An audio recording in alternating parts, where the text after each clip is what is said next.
reward for new information on an unsolved murder.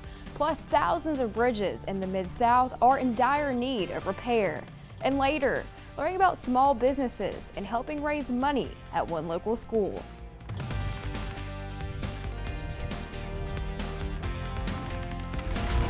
Region 8 News starts right now. The Jonesboro Police Department is hoping a larger reward will help find the killer in a 2020 murder. Region 8's Amani Williams is live with more after speaking with Hubbard's relative.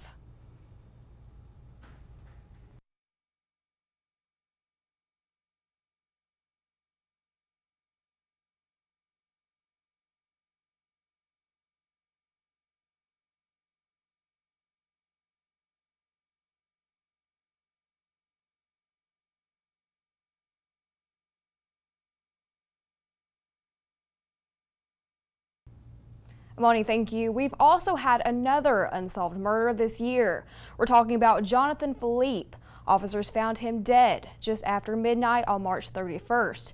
It happened in the 700 block of Strawn Avenue. Police found he had been shot. We spoke with police again today. They said so far they haven't made any arrests and had no new information to report.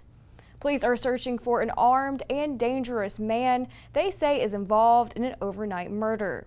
That man, 30-year-old David Coley. Police say they found Paul Eric Amos lying down with a gunshot wound in Helena, West Helena, early this morning. Amos later died in the hospital. If you see Coley, do not approach him. Just call police.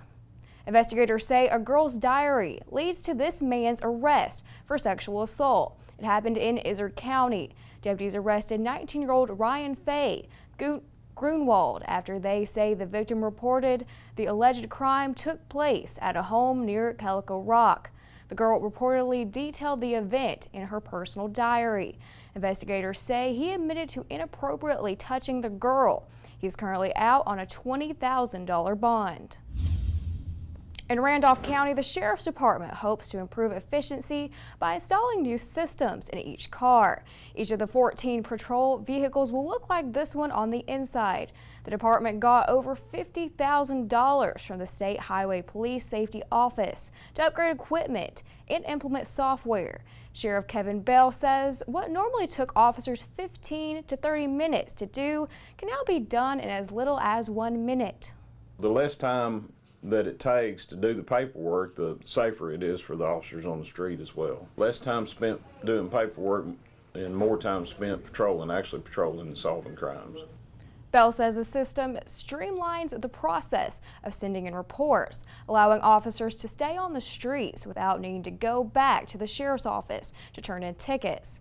Bell hopes to have the systems installed in every single vehicle soon. Now to the I-40 bridge shutdown. A plant in Kentucky has been called in to help with repairs for the crack between Arkansas and Tennessee. Stutt Bridge is based out of St. Louis, but the steel fabrication takes place in Kentucky. The plant in Bowling Green is considered one of the most efficient steel plants in the country. It specializes in making plate grinders for bridges and buildings. Sophisticated software is used in the engineering process and to cut the pieces of steel.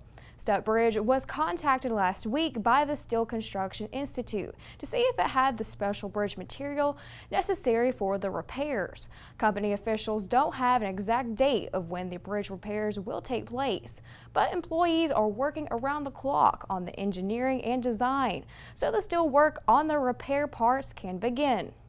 Initially, are part of the Phase 1 repair that will basically patch the bridge to allow them to replace the beam that's fractured. So it'll happen in 2 steps. But what we are doing right now will allow them to actually replace the beam that is fractured in the bridge. The company has been around for 150 years and has helped to build major bridges in Illinois, Missouri, Tennessee, Texas, and of course in Kentucky. The Arkansas Democratic leaders are pushing to pass the American Jobs Plan, something President Joe Biden has proposed due to the I-40 bridge closure.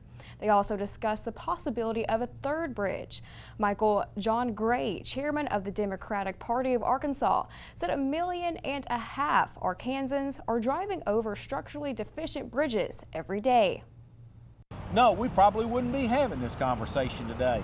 And I think sometimes in government, until we're forced to face a crisis, we don't move as swiftly as we should. Senator Ingram and West Memphis Mayor Marco McClendon both said now is the time to talk about a third bridge. In regards to repairs on the I-40 bridge, the company involved with Phase 1 says they are working around the clock to get parts done. TDOT says the company involved in the Phase 2 has started hauling equipment needed to begin the emergency repair.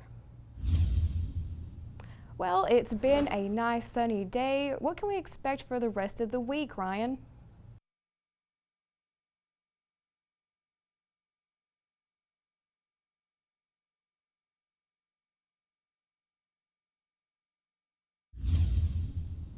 The NEA District Fair is making a comeback after canceling last year. They are back bigger and better than ever.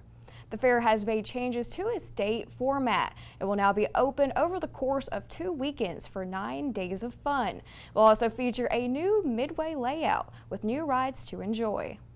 Well, you know, we were really disappointed that we couldn't put on the 2020 District Fair, but it just wasn't feasible to do so with all the restrictions. So, I mean, we're really excited to be able to bring the fair back to the community for 2021. The fair will open up on September 23rd. It will be held at Nettleton Baptist Church. A class of 3rd and 4th graders from a Nettleton school have been using what they've learned all year long. They sell lemonade for charity. Bradley Brewer visited the students and their teachers this morning to see how their project went. The Lemonade War, inspiring students to compete to help other children. We donated all of our money to St. Jude's. Teachers Whitney Clements and Claire Reed from University Heights Intermediate School put their program together last year before the pandemic shut it down. But the wait was worth it. The kids have been so excited about how much money they've made. Selling cups of lemonade at $0.25 a pop, the 3 groups have made almost $150 with 1 day to go. They've had a lot of success doing this, and they've raised a lot more money than we anticipated. All sales have been through the halls of the school, and business just opened up on Monday. But money isn't the only benefit, as students have learned to work together. Well, sometimes it's hard working as a team because we often disagree with each other. And even through disagreements, they get the job done. But we always get back and start just agreeing like we agree. And we may see some of the world's... That was Bradley Brewer reporting. Now let's take a look at the COVID-19 numbers in the state. 244 new cases reported in Arkansas today. That's according to the health department. Active cases saw an increase of 29, and 3 more people got on a ventilator. Fortunately, the state didn't see an increase in deaths or hospitalizations. Next at 6, Juneteenth could become an official holiday in one Arkansas town. We'll explain.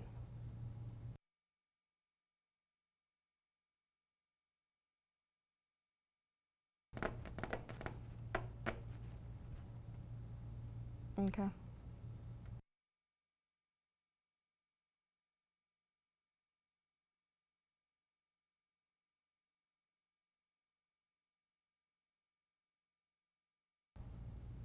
Next month, a city council in Arkansas will vote on a resolution to recognize Juneteenth as an official holiday. Jordan Black learned more about the resolution proposed in Fayetteville. Juneteenth is celebrated every year on June 19th, recognizing the emancipation of those who had been enslaved in the United States. Should this resolution pass, the city of Fayetteville will establish Juneteenth as an official holiday. This holiday is not just important for African Americans, but it is important for absolutely every.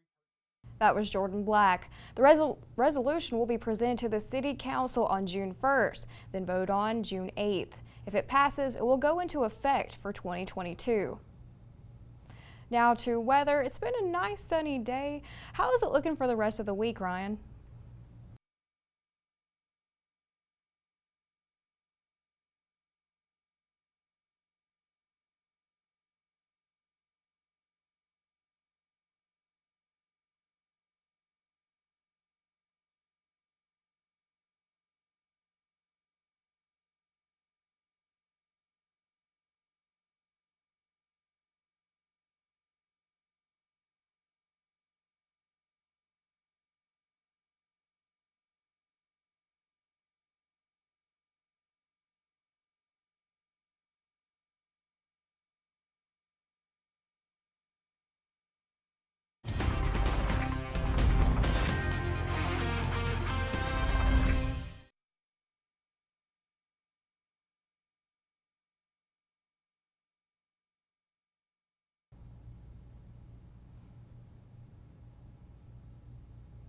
Well, it looks like it'll be a nice weather for the weekend. Thanks for that, Ryan. 8-State Golf tried to make their way into the NCAA championship this afternoon. Chris Hutchison brings you the highlights next in sports.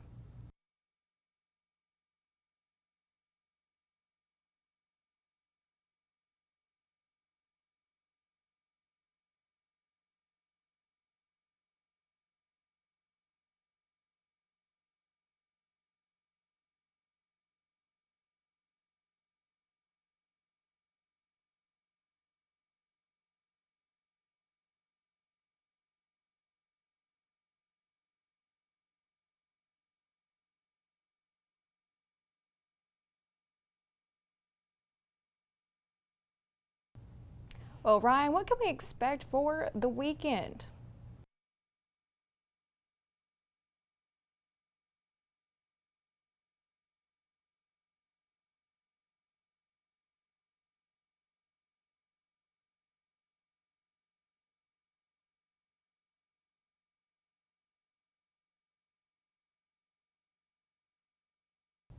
Well, that's all for now. For the latest news as it happens, just go to the Region 8 News app. We'll be back here tonight at 10.